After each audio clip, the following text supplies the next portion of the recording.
নমস্কার। আজকে আমার নিবেদন কবিগুরু রবীন্দ্রনাথ ঠাকুরের কৃপণ।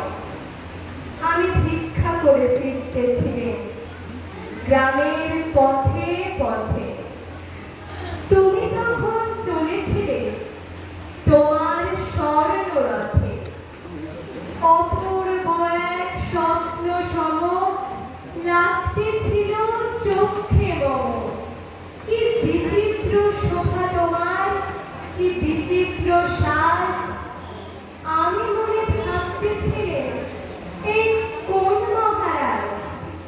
আজ শুভক্ষণে রাত পোহালো, ভেবেছিলেন তবে আজ আমারে দ্বারে দ্বারে ফিরতে নাকি হবে।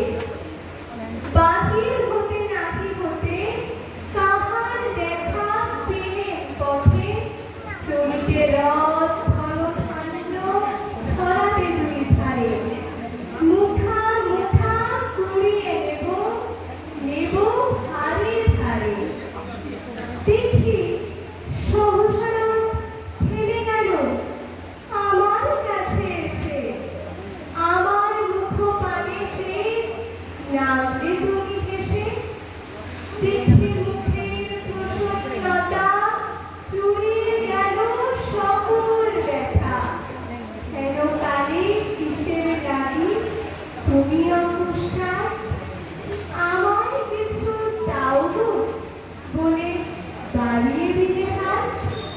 মরি একই কথা রাজাধিরাজ, আমায় দাও গো কিছু।